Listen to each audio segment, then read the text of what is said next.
Antes de ler, eu quero situar você um pouco para que você possa compreender o contexto. Nesse momento é o momento em que o apóstolo Paulo está em sua terceira viagem missionária. A Bíblia ela registra no livro de Atos 3 das viagens missionárias que o apóstolo Paulo fez, levando o evangelho a lugares que outrora ainda não tinham chegado. E houve um determinado momento dessas viagens do apóstolo Paulo que Deus direcionou o apóstolo Paulo a levar o evangelho a Roma. E para chegar lá, Paulo teve que passar por Jerusalém. E segundo o próprio Espírito Santo havia testificado que quando Paulo chegasse em Jerusalém, cadeias lhe aguardavam. Paulo então chega em Jerusalém.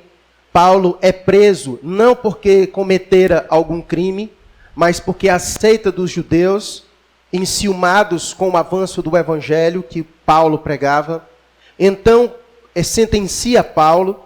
O Império Romano prende Paulo. Paulo passa por diversas vezes por julgamentos, e todas as sentenças dos seus julgamentos era que Paulo era inocente do crime que era atribuído a ele. E na sua última sentença, no último momento em que Paulo presta suas defesas, Paulo então apela para César. Paulo então apela para poder ir a Roma, para poder se defender das suas acusações. E então no capítulo 27, é Paulo em uma embarcação, indo rumo a Roma, para poder ir então ser julgado devidamente e corretamente acerca das acusações que estavam sendo feitas a ele. Então esse capítulo é o que acontece enquanto Paulo está em alto mar, em um navio com 276 pessoas a bordo, indo para Roma. É nossa história desta noite. Então acompanhem comigo. Quando foi decidido que navegássemos para a Itália, entregaram Paulo e alguns outros presos a um centurião chamado Júlio, da corte imperial. Embarcando no navio Adramantino, que estava de partida para costear a Ásia, fizemos-nos ao mar, indo conosco Aristarco, macedônio de Tessalônica. No dia seguinte chegamos a Sidom, e Júlio, tratando Paulo com humanidade, permitiu-lhe ir ver os amigos e obter assistência. Partindo dali, navegamos sob a proteção de Chipre, por serem contrários os ventos. E tendo atravessado o mar ao longo da Cilícia e Panfilha, chegamos a Mirra, na Lícia. Achando ali o centurião um navio de Alexandria, que estava de partida para a Itália, nele nos fez embarcar. Navegando vagarosamente muitos dias, e tendo chegado com dificuldade defronte de Cnido, não nos sendo permitido prosseguir por causa do vento contrário, navegamos sob a proteção de Creta, na altura de Salmona. Costeando-a penosamente, chegamos a um lugar chamado Bons Portos, perto do qual estava a cidade de Lazéia. Depois de muito tempo, tendo se tornado uma navegação perigosa, e já passado o tempo do dia do jejum, admoestava-os Paulo, dizendo-lhes: Senhores, vejo que a viagem vai ser trabalhosa, com dano e muito prejuízo não só da carga e do navio, mas também da nossa vida. Mas o centurião dava mais crédito ao piloto e ao mestre do navio do que ao que Paulo dizia. Não sendo o porto próprio para invernar, a maioria deles era de opinião que partissem dali, para ver se podiam chegar a Fenícia e aí passar o inverno, visto ser um porto de Creta, o qual olhava para o nordeste e para o sudeste. Soprando brandamente o vento sul, e pensando eles ter alcançado o que desejavam, levantavam âncora e foram costeando mais de perto a ilha de Creta. Entretanto, não muito depois, desencadeou-se do lado da ilha um tufão de vento chamado Euroaquilão, e sendo o navio arrastado com violência, sem poder resistir ao vento, cessamos a manobra e nos fomos deixando levar. Passando sob a proteção de uma ilhota chamada Cauda, a custo conseguimos recolher o bote. E levantando este, usaram de todos os meios para cingir o navio. E temendo que dessem na ciste, arriaram os aparelhos e foram ao léu. Açoitados severamente pela tormenta, no dia seguinte já aliviavam o navio. E ao terceiro dia, nós mesmos, com as próprias mãos, lançamos ao mar a armação do navio.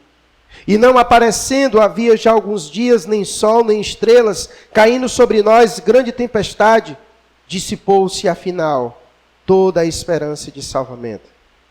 Havendo todos estado muito tempo sem comer, Paulo, pondo-se em pé no meio deles, disse: Senhores, na verdade era preciso terem me atendido e não partir de Creta, para evitar este dano e perda.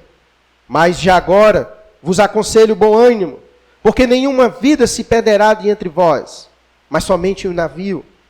Porque esta mesma noite, um anjo de Deus, de quem eu sou e a quem eu sirvo, esteve comigo, dizendo: Paulo, não temas.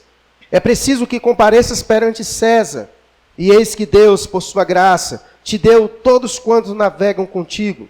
Portanto, senhores, tende bom ânimo, pois eu confio em Deus, que sucederá do modo por que me foi dito. Porém, é necessário que vamos dar a uma ilha. Quando chegou a 14ª noite, sendo nós batidos de um lado para o outro no mar Adriático, por volta da meia-noite, pressentiram os marinheiros que se aproximavam de alguma terra. E lançando o prumo, acharam 20 braças. Passando um pouco mais adiante, tornaram a lançar o prumo, acharam 15 braças.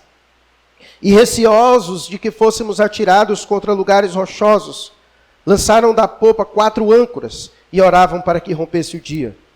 Procurando os marinheiros fugir do navio, e tendo arriado o bote no mar, a pretexto de que estavam para largar âncoras na proa, disse Paulo ao centurião e aos soldados: Se esses não permanecerem a bordo, vós não podereis salvar-vos. Então os soldados cortaram os cabos do bote e o deixaram afastar-se. Enquanto amanhecia, Paulo rogava a todos que se alimentassem, dizendo: Hoje é o 14º dia em que, esperando, estáis sem comer, nada tendo provado. Eu vos rogo que comais alguma coisa, porque disto depende a vossa segurança, pois nenhum de vós perderá nem mesmo um fio de cabelo. E tendo dito isto, tomando um pão, deu graças a Deus na presença de todos, e depois de o partir, começou a comer. Todos cobraram ânimo e se puseram também a comer. Estávamos no navio 266 pessoas ao todo. Refeitos com a comida, aliviaram o navio, lançando o trigo ao mar. Quando amanheceu, não reconheceram a terra, mas avistaram uma enseada onde havia praia. Então consultaram entre si se não podiam encalhar ali o navio. E levantando as âncoras, deixaram-no ir ao mar, largando também as amarras do leme. E alcançando a vela de proa ao vento, dirigiram-se para a praia. Dando, porém, no lugar onde 2 correntes se encontravam, encalharam ali o navio. A proa encravou-se e ficou imóvel, mas a polpa se abria pela violência do mar.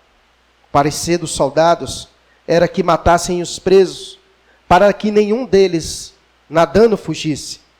Mas o centurião, querendo salvar a Paulo, impediu-os de o fazer, e ordenou que os que soubessem nadar fossem os primeiros a lançar-se ao mar e alcançar a terra. Quanto aos demais, que se salvassem uns em tábuas e outros em destroços do navio.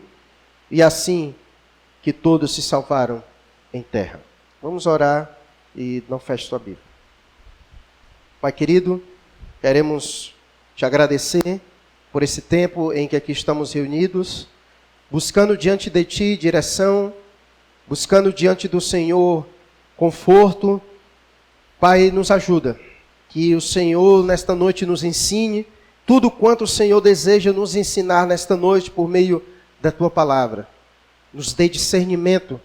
Abra também nosso coração para acolher tua palavra com mansidão. Abençoa, Deus, nesta noite, a todos nós e a todos que nos ouvem também pela internet. Assim oramos ao Senhor, no nome de Cristo Jesus. Amém. Eu gosto desse relato do apóstolo Paulo, da sua viagem para a Itália, a Roma, porque nós podemos usar de forma figurada essa mesma situação em nossas vidas. Nossa vida é como uma viagem, e nós podemos ver isso em alguns escritores cristãos que gostam de fazer essa comparação da nossa vida com uma viagem, como se você leu ou se você já assistiu O Peregrino, de John Bunyan, você vai ver que ele usa essa ideia de uma viagem. Você vai ver em Homero também, na Odisseia, essa ideia da vida ser uma viagem. Então, nós podemos dizer que a nossa vida é assim. Quando nós nascemos, nós estamos em um curso de uma viagem. E que essa viagem tem um fim para todos nós. E todos vão chegar no mesmo porto.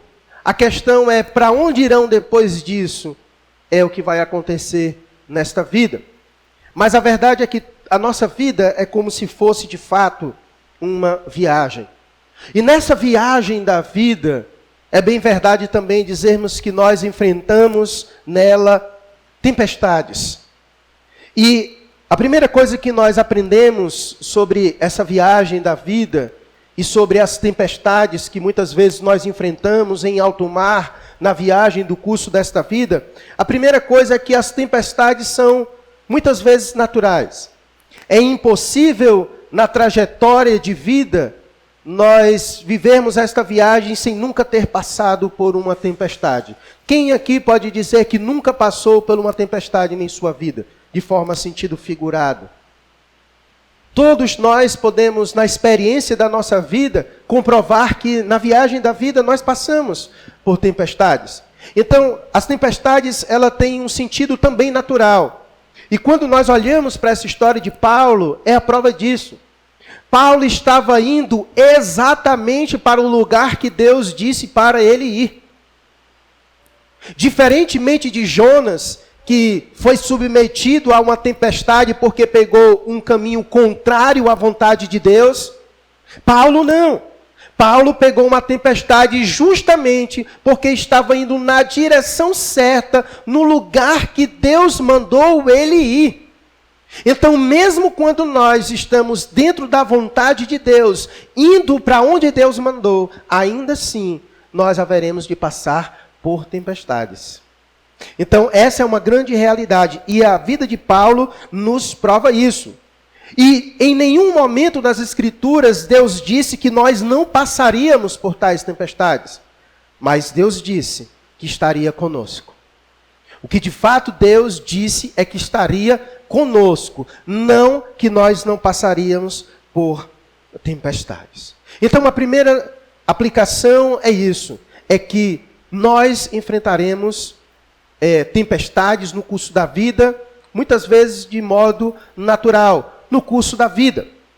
Algumas vezes, nós vamos ver agora, que nós enfrentamos tempestades porque nós mesmos chamamos as tempestades ou nós procuramos entrar nas tempestades quando fazemos más decisões, más escolhas.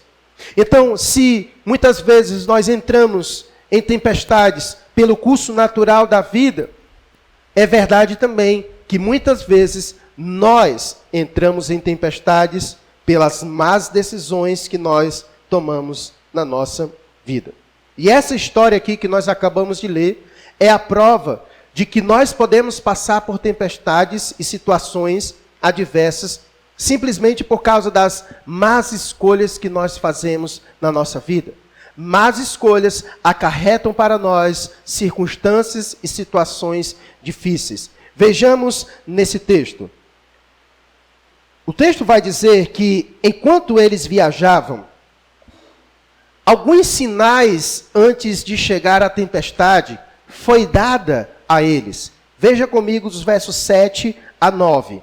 Diz: navegando vagarosamente muitos dias, e tendo chegado com dificuldade defronte de Quinido, não nos sendo permitido prosseguir por causa do vento contrário, navegamos sob a proteção de Creta, na altura de Salmona, costeando-a penosamente, chegamos a um lugar chamado Bons Portos, perto do qual estava a cidade de Lazéia.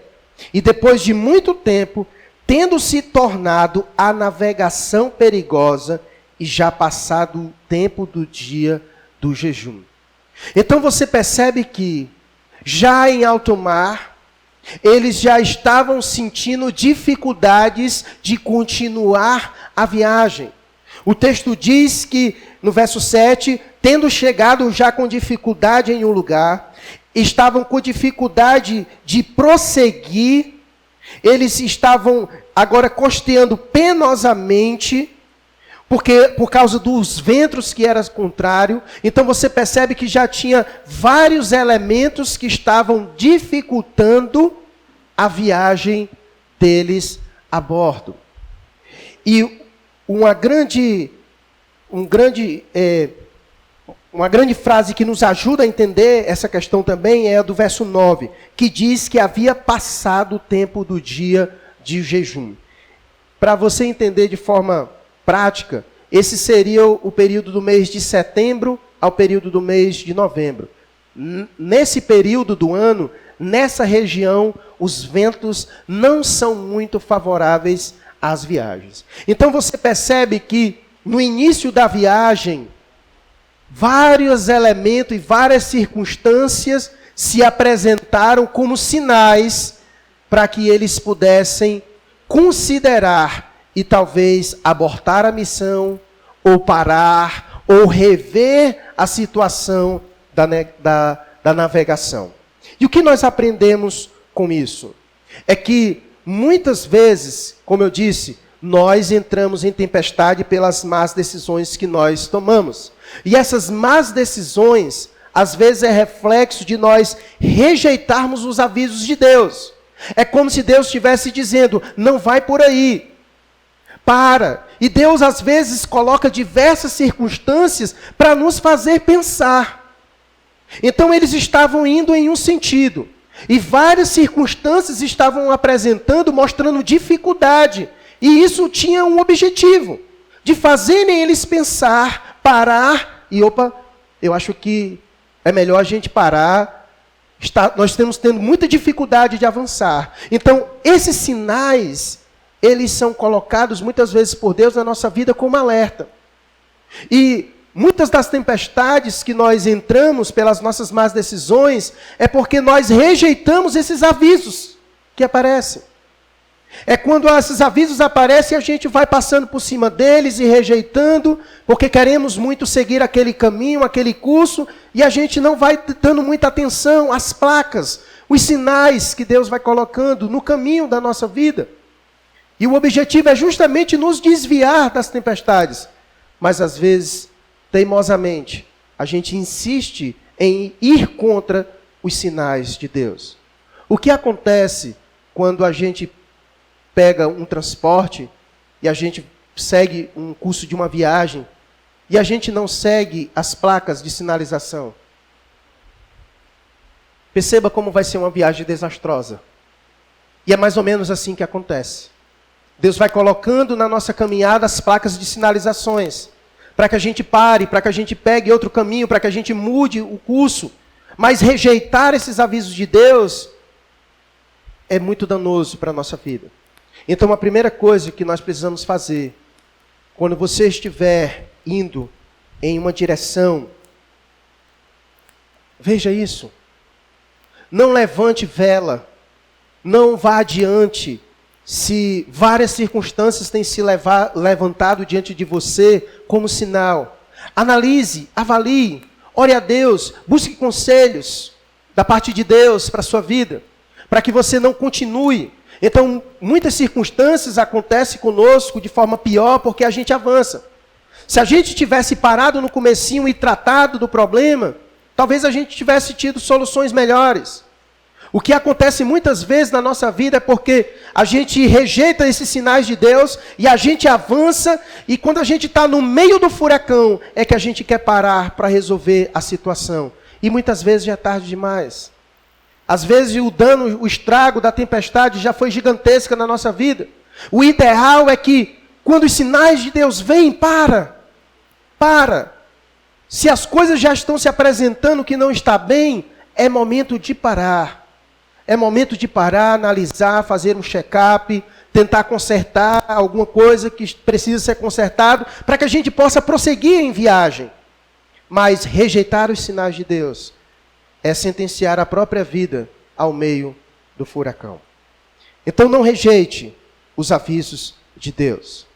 A segunda coisa, não rejeite os bons conselhos da parte de Deus. Olha o que diz o verso 9.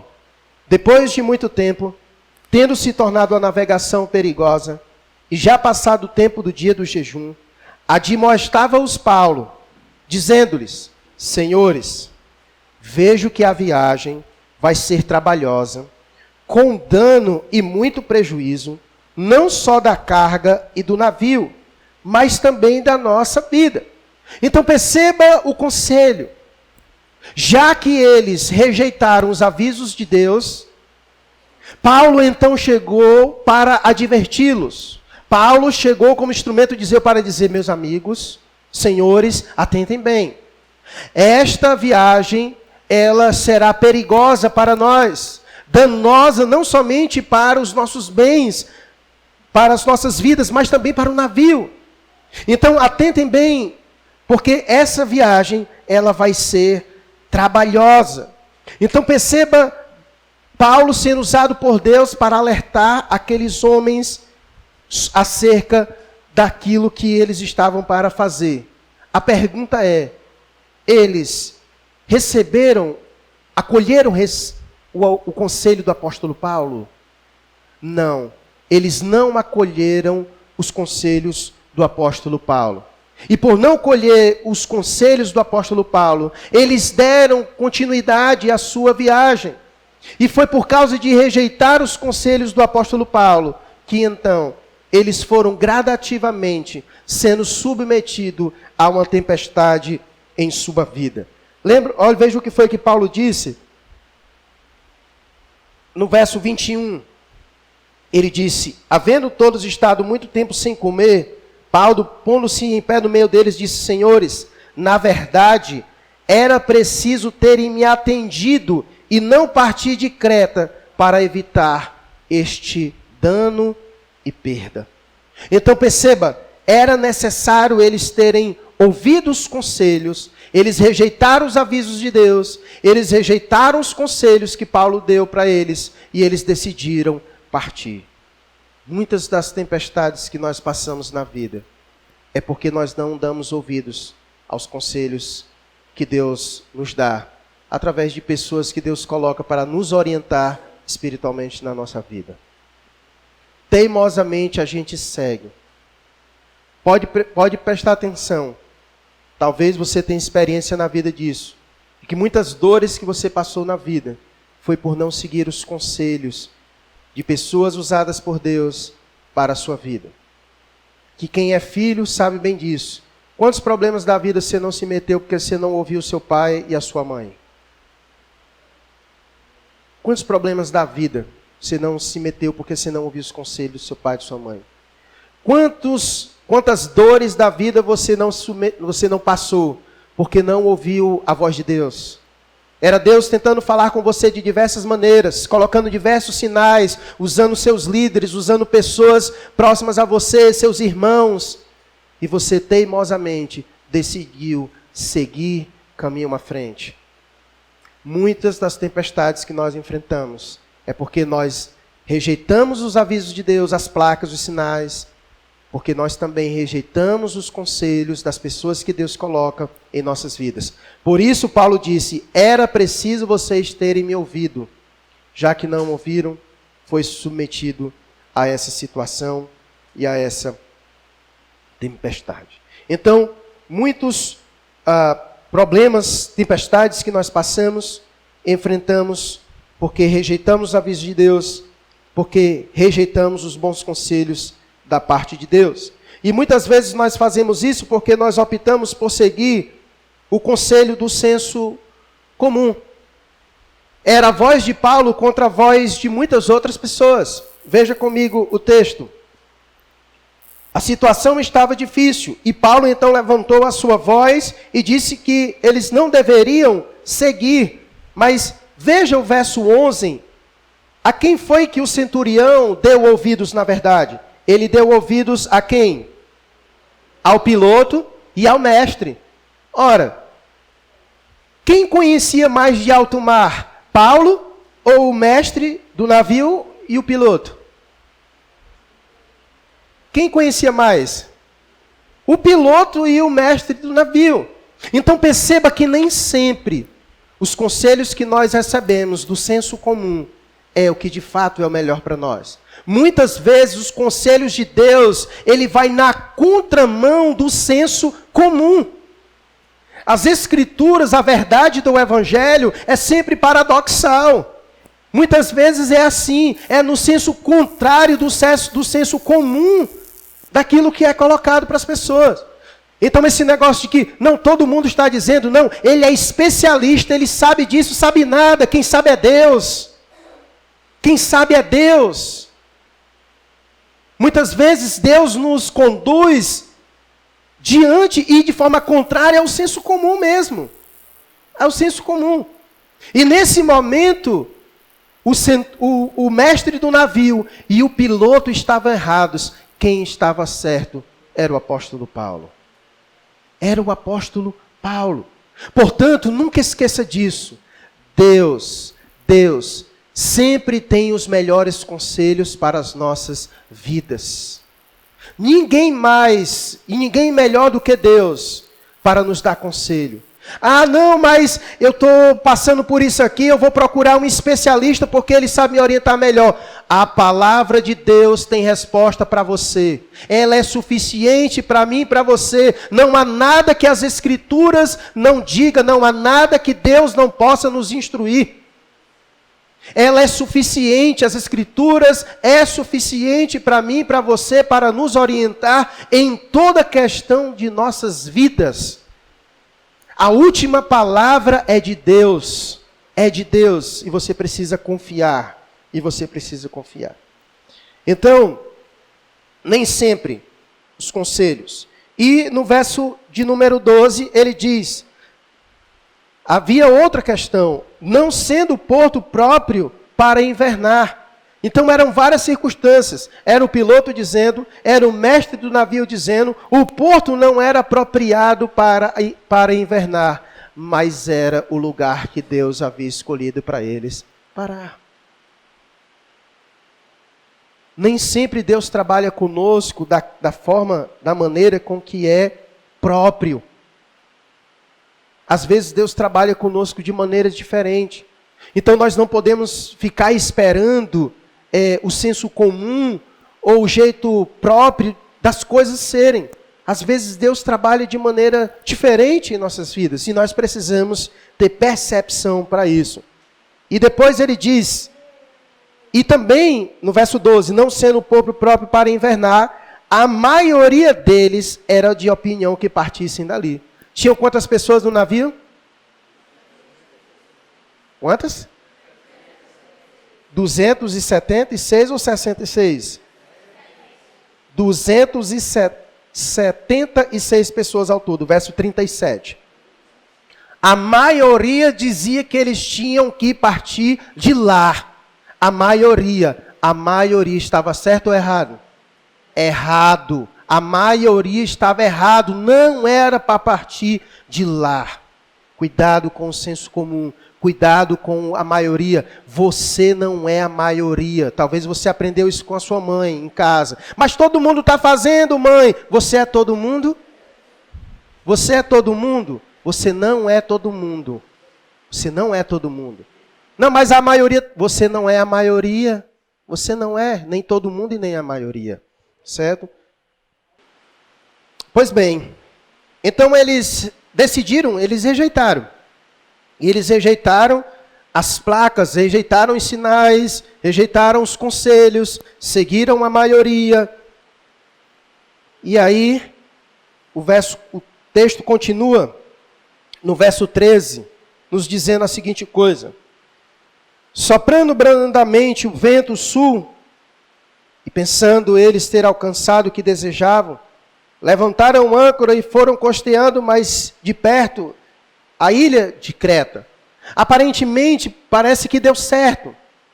Parece que eles estavam corretos e o navio seguiu soprando brandamente, porque até os versículos anteriores que nós vimos, o texto vai dizer que eles estavam com dificuldades na navegação. E agora, depois que decidiram seguir, o vento agora estava soprando brandamente. Então parece que estava dando certo. Pode ter sido essa primeira impressão que eles tenham tido. Mas veja a lição disso. Nem sempre as consequências das más escolhas vêm de imediato. De imediato, deu tudo certo. Rejeitaram Paulo, rejeitaram os sinais de Deus, e o vento foi batendo brandamente, e o navio foi seguindo, e eles felizes para sempre. Seguiram no curso da vida achando que estava tudo certo, e que Paulo era um otário, e que ele não sabia de nada, e que ele tinha que se colocar no lugar dele, porque quem sabe de navegação é o piloto e o mestre. Mas nem sempre as consequências das más escolhas vêm de imediato. Às vezes a gente vai colher os frutos das más escolhas lá na frente. Porque às vezes quando a gente faz más escolhas e nada acontece, a gente se vangloria. Deu certo. Nem sempre as consequências vêm de imediato. Às vezes a gente vai colher o que plantou lá na frente. Lá na frente. Lá na frente. Cuidado. Nós podemos ser facilmente enganados pelo vento favorável e achar que fizemos uma boa escolha, quando na verdade é o contrário. O texto diz, no versículo 13, a seguinte coisa: que soprando brandamente o vento sul, e pensando eles pensaram só. Eles pensaram, eles acharam, eles veio no momento da suposição, está dando tudo certo, eles pensaram que tinha dado tudo certo. Mas eles se depararam com uma grande realidade da escolha que eles haviam feito, da má decisão de ter rejeitado os avisos de Deus, de ter rejeitado os conselhos de Deus. Chegou o momento de colher os frutos da sua má decisão. Veja o versículo 14. Ele começa com um entretanto. Entretanto, não muito depois, desencadeou-se do lado da ilha um tufão de vento chamado Euroaquilão. Não muito tempo depois, chegou o momento de se deparar com a colheita da escolha que eles acabaram de fazer. Veja o verso 14, ele começa com uma conjunção adversativa, o entretanto, que tem o objetivo de você olhar para o que foi feito atrás e fazer uma contraposição. Se vocês estão achando que está tudo bem, mas olha onde esse tudo bem está conduzindo vocês. Então a verdade é que o vento favorável só estava empurrando eles para dentro de onde? Do Euroaquilão. Aquele vento que parecia ser gostoso, aquele vento que estava soprando brandamente, aquele vento que parecia um vento de vitória, na verdade estava conduzindo eles para dentro do furacão, para dentro da tempestade. A verdade era isso. A má decisão que eles tinham tomado. E aquele arzinho de que tinha se dado tudo bem. Na verdade, aquele vento estava só soprando, empurrando, conduzindo eles para dentro do furacão chamado Euroaquilão. Veja comigo a mudança abrupta do verso 13 para o verso 15.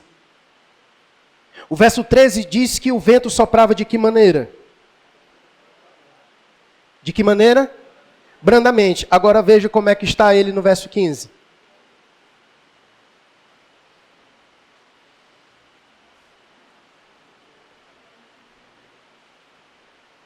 E sendo o navio arrastado com violência, sem poder resistir ao vento, cessamos a manobra e nos fomos deixando levar. Já não havia mais vento tranquilo. Aquele vento tranquilo que aparentemente estava sobre a sua decisão, na verdade estava o conduzindo para dentro do furacão. E agora, uma vez dentro dele, eles sentiram a fúria do vento. Como diz o texto, o navio foi arrastado com violência, foi colocado contra a sua vontade dentro do furacão, sem poder resistir ao vento. Eles cessaram a manobra e foram deixando levar. A sensação que eles tinham de controle, no verso 13, de que o vento estava soprando brandamente, e a sensação de controle do navio foi substituído pelo que agora? Uma sensação de quê? Uma sensação de perda total do controle. O texto diz que eles foram arrastados com violência e não podiam resistir ao vento. E agora eles estavam vivendo de que maneira? Eles foram simplesmente, fomos deixando levar. Quando chega o momento da tempestade, aí não tem mais controle. Ela vem com tanta violência, com tanta fúria, que ela nos arrasta.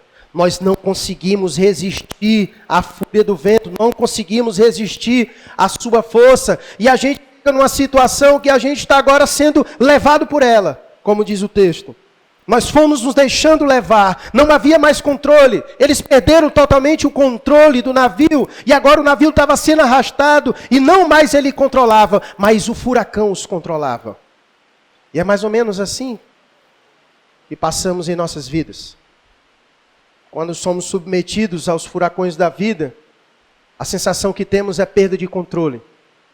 Não temos mais a sensação de controle sobre aquilo que outrora nós achávamos que tinha. Na verdade, nós estamos sendo controlados pela situação, e ela está nos empurrando, e ela está nos conduzindo, e nós estamos sendo arrastados por ela. E nós estamos sendo levados por elas.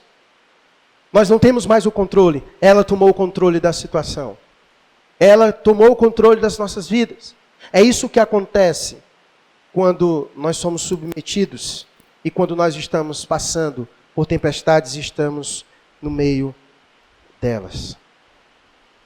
Quando estamos nessas condições, nenhum esforço nosso mudará a situação e as perdas serão inevitáveis. Olha o versículo 17 a 19. E levantando-se estes, usaram de todos os meios, para cingir o navio. E temendo que desse nasciste, arraiaram os aparelhos e foram ao léu. Açoitados severamente pela tormenta, no dia seguinte, já aliviavam o navio. E ao terceiro dia, nós mesmos com as próprias mãos lançamos ao mar a armação do navio.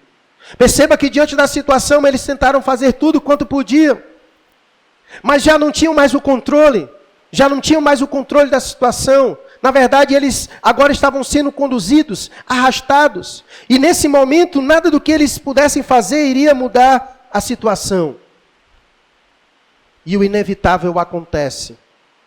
São as perdas. O ruim de nós passarmos por tempestades, principalmente, é por causa das perdas. Por causa das perdas que nós somos submetidos.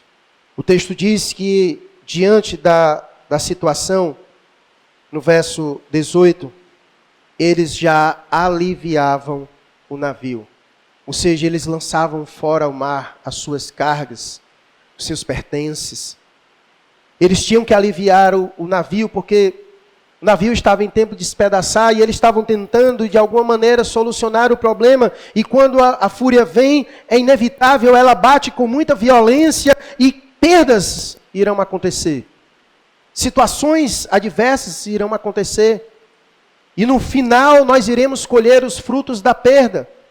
Os frutos da má decisão, das más escolhas. O fruto de não termos seguido as advertências de Deus. Os frutos de não termos seguido os conselhos de Deus. São as perdas. As perdas. Nós conseguimos ver isso na experiência da nossa vida. Quantas coisas nós não perdemos quando por nossas teimosias nós somos submetidos às tempestades da vida. Quantas coisas não perdemos? E às vezes uma vida inteira não vai ser suficiente para reconquistar o que perdemos. Essa é a realidade. Ela tem os seus efeitos.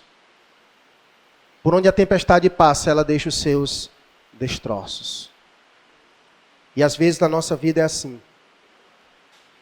Às vezes a gente consegue saber quando o indivíduo está na tempestade só pelos destroços que lhe acompanham. Pelos destroços que lhe acompanham.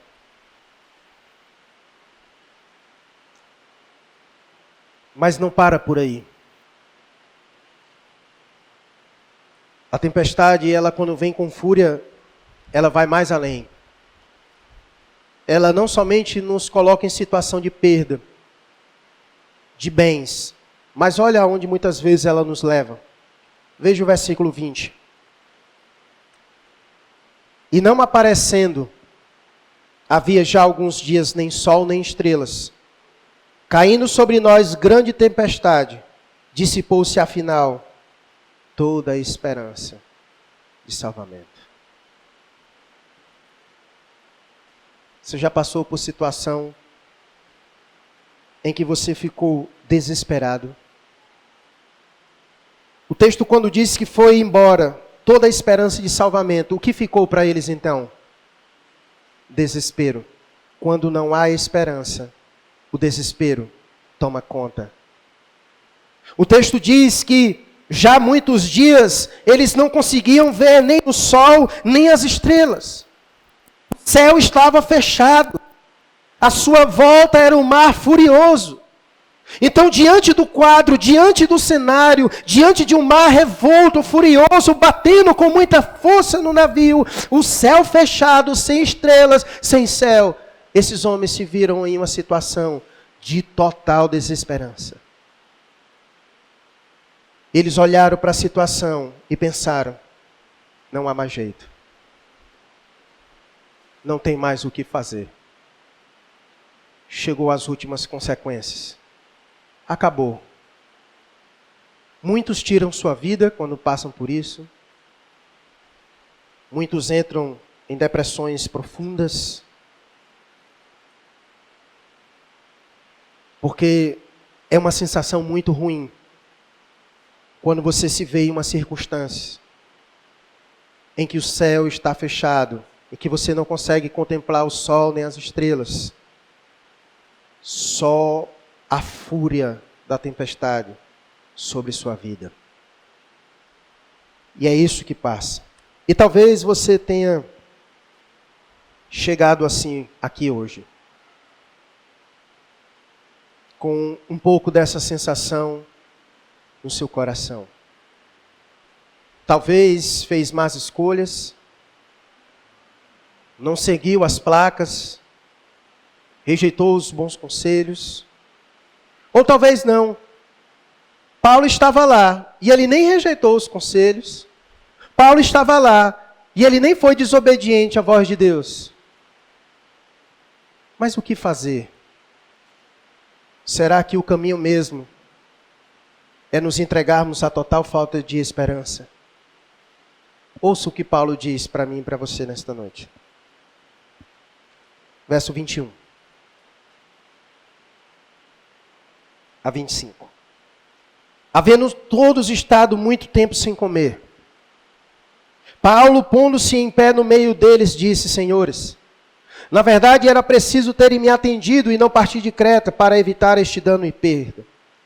Mas como não me destes ouvidos, então agora a gente precisa fazer alguma coisa. E antes de continuar a leitura, é o que eu quero dizer para você.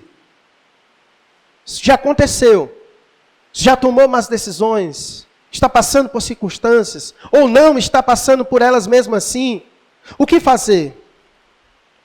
Não adianta mais olhar para trás e tentar consertar o que já passou, as decisões já foram. Agora o que nós precisamos fazer é agir diante das circunstâncias. E é o que Paulo vai dizer.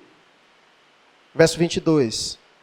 Mas, já agora, vos aconselho bom ânimo, porque nenhuma vida se perderá de entre vós, mas somente o navio.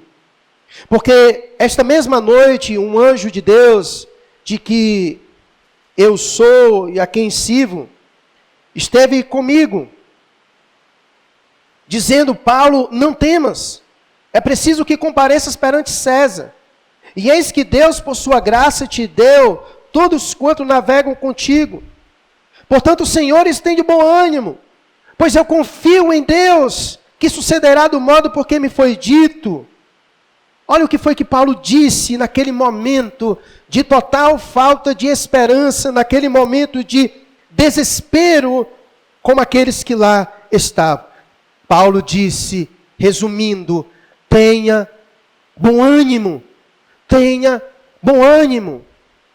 E a pergunta a se fazer é: como é possível alguém ter ânimo diante de uma situação como essa?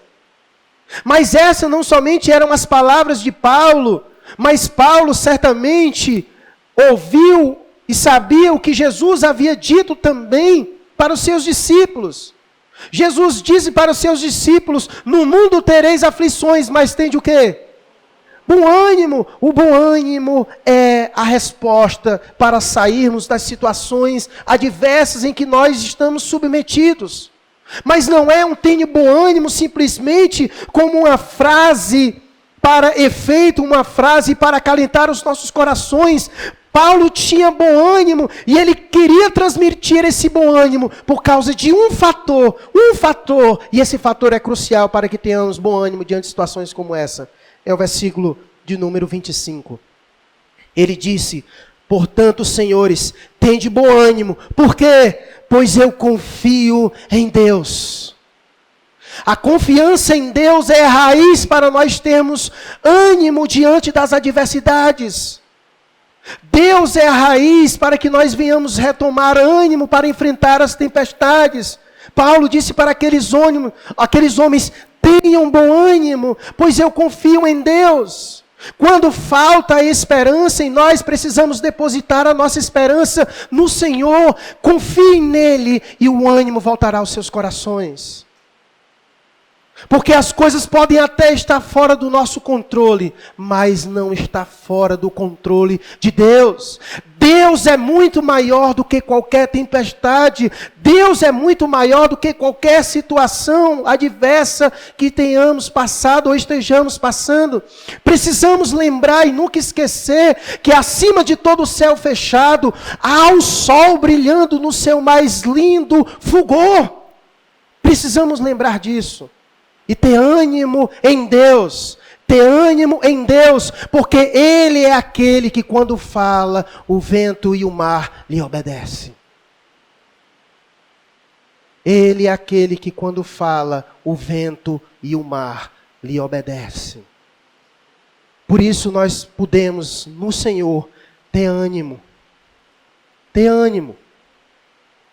Quando falta esperança em nós, é porque nós perdemos confiança no Senhor.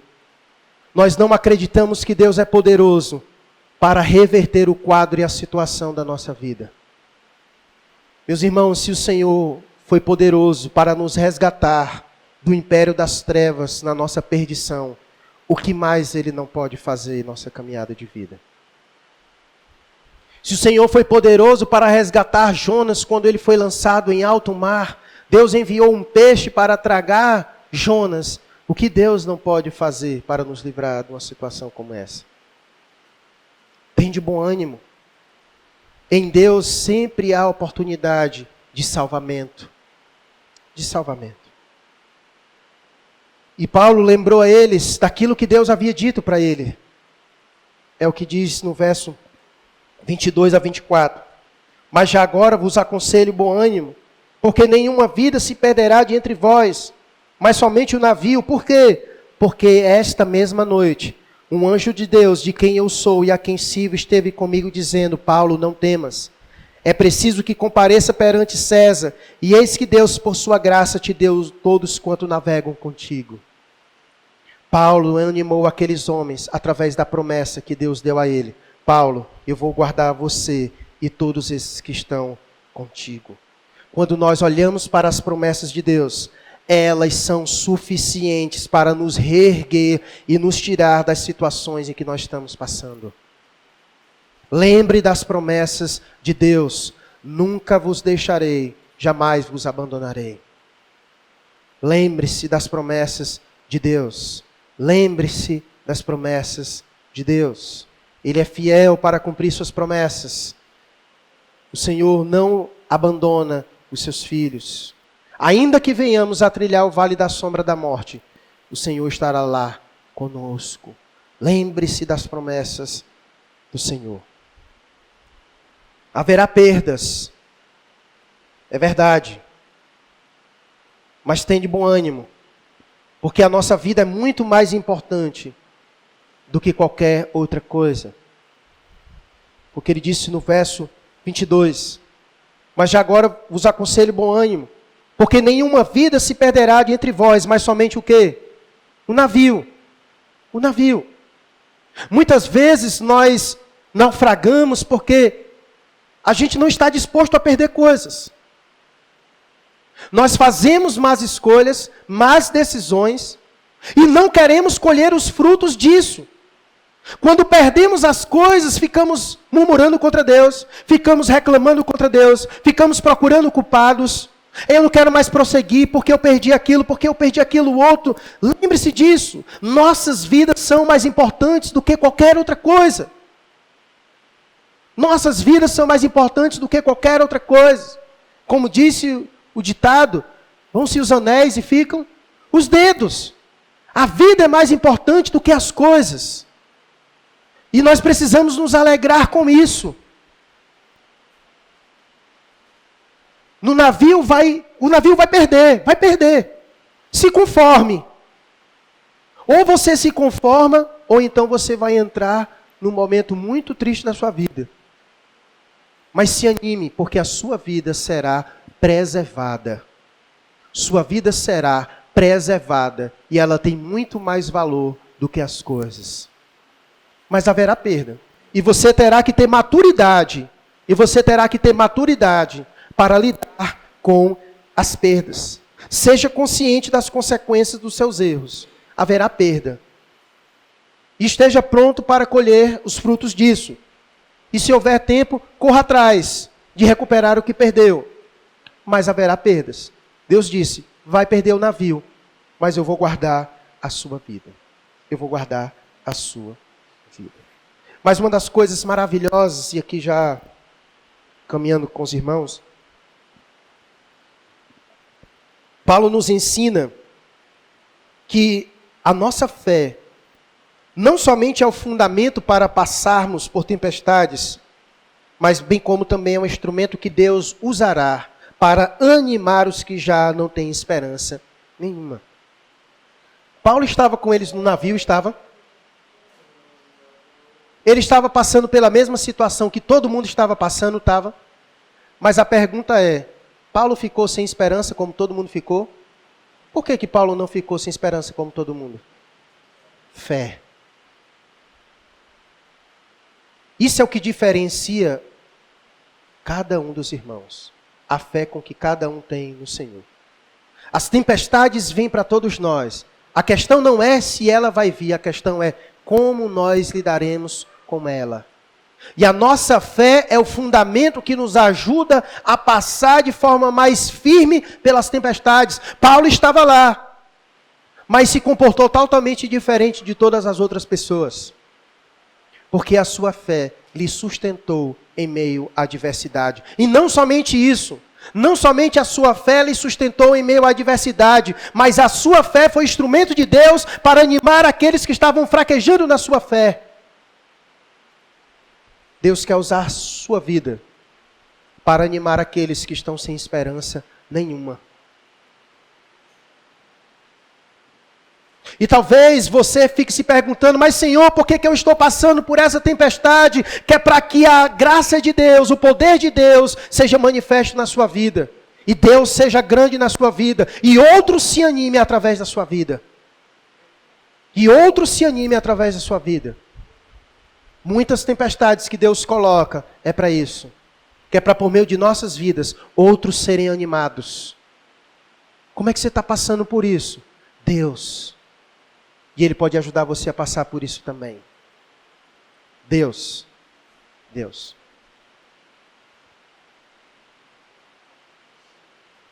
Verso 26.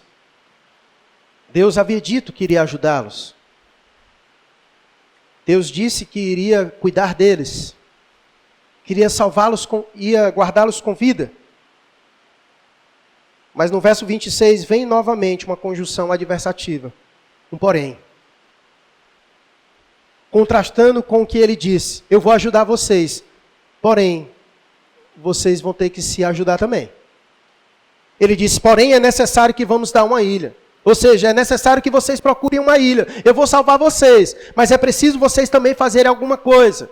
E dos versos 27 adiante, são eles fazendo alguma coisa para justamente darem uma ilha. Para encontrar a ilha. Porque Deus disse que iria salvá-los. Mas eles iriam precisar fazer alguma coisa. Confiar em Deus é agir com confiança nas promessas do Senhor. Confiar em Deus não é ficar de braços cruzados esperando que Deus faça as coisas. É diante das promessas de Deus, que Deus tem cuidado de mim, que eu tenho motivação para agir. Tipo, eu estou desempregado. Confio que Deus vai abrir portas para mim, mas eu preciso fazer o quê? Você precisa ir atrás. Você precisa se preparar. Você precisa se capacitar para que Deus possa abrir portas para você. Entendeu como funciona? Esse negócio de que remove a minha pedra e faz um milagre em mim é só a besteira da Aline Barros. Porque na verdade é você quem remove a pedra e Deus faz um milagre. É você quem remove a pedra e Deus faz um milagre. Você faz aquilo que você tem que fazer, que você pode fazer. Deus não mandou um anjo para pegar cada um no braço e passando lá para a ilha, não. Como foi que eles saíram? Uns nadando e outros segurando nos destroços. Nade, meu filho. Nade, meu filho. Nade. Aí não sabe nadar não, pois segure num pedaço de pau e vá bater nos pés até do outro lado. Mas faça alguma coisa. Foi assim que Deus tirou eles. Veja o verso 20, o verso 43 e 44. Mas o centurião, querendo salvar a Paulo, impediu-os de o fazer. E ordenou que os que soubessem nadar fossem os primeiros a lançar-se ao mar e alcançar a terra. Quanto aos demais, que se salvassem uns em tábuas e outros em destroços do navio. E foi assim que todos se salvaram em terra. Você precisa sair dessa situação. Deus quer lhe ajudar. Mas ande. Tenha ânimo. Se levante. Vamos superar isso. Vamos sair da situação. É preciso. Se encoraje no Senhor. Tenha ânimo no Senhor. E prossiga. Porque Ele vai lhe ajudar. Mas você precisa fazer a sua parte. E uma das coisas principais que eu vejo nisso também é o que ele vai dizer no verso 33 a 36. Ele disse, enquanto amanhecia, Paulo rogava a todos que se alimentassem, dizendo, hoje é o 14º dia em que esperando estáis sem comer, nada tendo provado. Eu vos rogo que comais alguma coisa, porque disso depende o que é a vossa segurança. Pois nenhum de vós perderá nem mesmo um fio de cabelo. E tendo dito isso, tomando um pão, deu graças a Deus na presença de todos, e depois de o partir, começou a comer. E olha o que aconteceu no verso 36. Todos cobraram ânimo e se puseram também a comer. É preciso nos alimentarmos. Porque é bem verdade que quando estamos passando por tempestades, nós ficamos o quê? Fracos. Nós ficamos enfraquecidos. E o interessante é que quando nós estamos passando por tempestades, em vez de nós nos voltarmos para o Senhor, para nos alimentarmos, para estarmos fortes, sabe o que a gente faz? A gente se afasta. Quando a gente está passando por problema, a gente não quer vir para a igreja. Quando a gente está passando por problema, a gente não quer orar. Quando a gente está passando por problema, a gente não quer ler a Bíblia. A gente se isola. Mas, meu amigo, você precisa se alimentar, porque disso depende a sua segurança. Você precisa se alimentar para recomar ânimo, para tomar forças, para nadar, para sair, para fazer alguma coisa. Você precisa se alimentar. E o Senhor é o pão da vida. Ele é o pão da vida. Ele é a água da fonte da vida. Você precisa se alimentar do Senhor para se fortalecer no Senhor para sair da situação. Para sair da situação. Por isso o texto diz que depois que eles se alimentaram, todos cobraram ânimo e se puseram também a comer. Não deixe com que os seus problemas lhe afaste de Deus. Busque o Senhor, pois Ele é o único capaz de acalmar o mar. E finalizando, só há um jeito de nós sermos salvos. Só há um jeito. Se confiarmos em Deus e fazermos o que Ele exatamente disse para fazermos. Não há outra alternativa. Veja o que diz o verso 30 e 31. Procurando os marinheiros fugir do navio, e tendo arriado o bote no mar, a pretexto de que estavam para largar âncoras da proa, disse Paulo ao centurião e aos soldados: se esses não permanecerem a bordo, vós não podereis salvar-vos. Você não vai conseguir se salvar sozinho. Você só vai conseguir se salvar se fizer do jeito que o Senhor disse que é para fazer. Se pular fora, se for tentar fazer sozinho, você não vai, como diz o texto, vós não podereis salvar-vos. Essa é a condição do homem. Sem Cristo nada nós podemos fazer. Ele é o provedor da nossa salvação. Ele é o provedor dos nossos livramentos. O homem precisa reconhecer a sua total dependência do Senhor. A vida de um homem sem Deus é uma vida em naufrágio. E ele só pode ser salvo de um jeito: se ele fizer o que o Senhor disse para ele fazer, que é entregar a sua vida para Jesus. Porque, como disse Atos 4,12, não há salvação em nenhum outro, porque abaixo do céu não existe nenhum outro nome dado entre os homens, pelo qual importa que sejamos salvos. Não há outro jeito de ser salvo, senão pelo jeito que Deus disse que é para ser salvo. Portanto, meu amigo, entregue sua vida para Deus hoje, porque só Ele é capaz de trazer livramento e salvação para a sua vida. Ore a Deus nesse momento.